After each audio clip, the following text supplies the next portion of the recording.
Assalamualaikum warahmatullahi wabarakatuh. Apa kabar semuanya anak-anak? Sehat-sehat semua kan? Semoga kita selalu dalam lindungan Allah Subhanahu wa taala. Nah, anak-anak, tahukah kalian bahwa sebelum kitab suci Al-Qur'an, Allah Subhanahu wa taala telah menurunkan kitab-kitab kepada nabi dan rasulnya? Ya, betul sekali. Ada kitab Zabur, kitab Taurat, dan kitab Injil. Nah, anak-anak, hari ini kita akan mengenal kitab-kitab Allah Subhanahu wa taala. Kita wajib meyakini keberadaan kitab-kitab Allah Subhanahu wa taala. Kitab artinya kumpulan firman Allah Subhanahu wa taala yang diwahyukan kepada rasulnya. Nah, kitab-kitab itu yaitu Taurat, Zabur, Injil, dan Al-Quran. Yang pertama yaitu kitab Taurat. Taurat artinya syariat atau perintah, diturunkan kepada Nabi Musa alaihissalam dan berisi tentang keyakinan untuk menyembah Allah Subhanahu wa taala serta larangan menyembah berhala. Taurat juga menjelaskan perihal tentang kabar gembira atas kedatangan Nabi Muhammad SAW. Yang kedua, kitab Zabur. Zabur artinya tulisan, diturunkan kepada Nabi Daud, berisi tentang beberapa zikir, pengajaran, dan hikmah. Kitab Zabur merupakan petunjuk atau wahyu dari Allah untuk Bani Israel.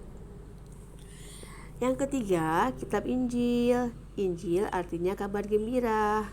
Kitab Injil diturunkan Allah kepada Nabi Isa alaihissalam, berbahasa Yunani dan berisi tentang keterangan dan ajaran-ajaran yang membenarkan atau memperkuat ajaran yang terdapat pada kitab-kitab sebelumnya. Al-Quran yang keempat, Al-Quran. Al-Quran artinya bacaan. Al-Quran diturunkan oleh Allah Subhanahu wa taala kepada Nabi Muhammad SAW dan berbahasa Arab. Al-Quran berisi tentang akidah dan keimanan, ibadah, penciptaan manusia, kitab-kitab, hubungan manusia dengan Allah, dan petunjuk untuk keluarga, bermasyarakat, dan bernegara. Nah, anak-anak, sekarang sudah tahu kan bahwa kitab-kitab itu ada 4. Yang pertama, Taurat. Yang kedua, Zabur. Yang ketiga, Injil. Dan yang keempat yaitu Al-Quran. Nah, selanjutnya anak-anak semua, kita harus meyakini kitab-kitab Allah Subhanahu wa taala. Meyakini artinya mempercayai bahwa Allah Subhanahu wa taala menurunkan ajaran-ajarannya dalam sebuah kitab kepada para nabi dan rasul untuk dijadikan petunjuk bagi umat manusia. Kewajiban manusia terhadap kitab-kitab Allah Subhanahu wa taala di antaranya adalah yang pertama, mempercayai adanya 4 kitab-kitab Allah Subhanahu wa taala. Yang kedua, mempercayai bahwa seluruh kitab tersebut datangnya dari Allah Subhanahu wa taala. Yang ketiga, membenarkan berita-berita tentang kitab-kitab terdahulu dalam Al-Quran. Dan yang keempat, mengamalkan hukum-hukum dari Al-Quran. Kitab yang diturunkan kepada Nabi dan Rasul menjadi petunjuk bagi umatnya masing-masing.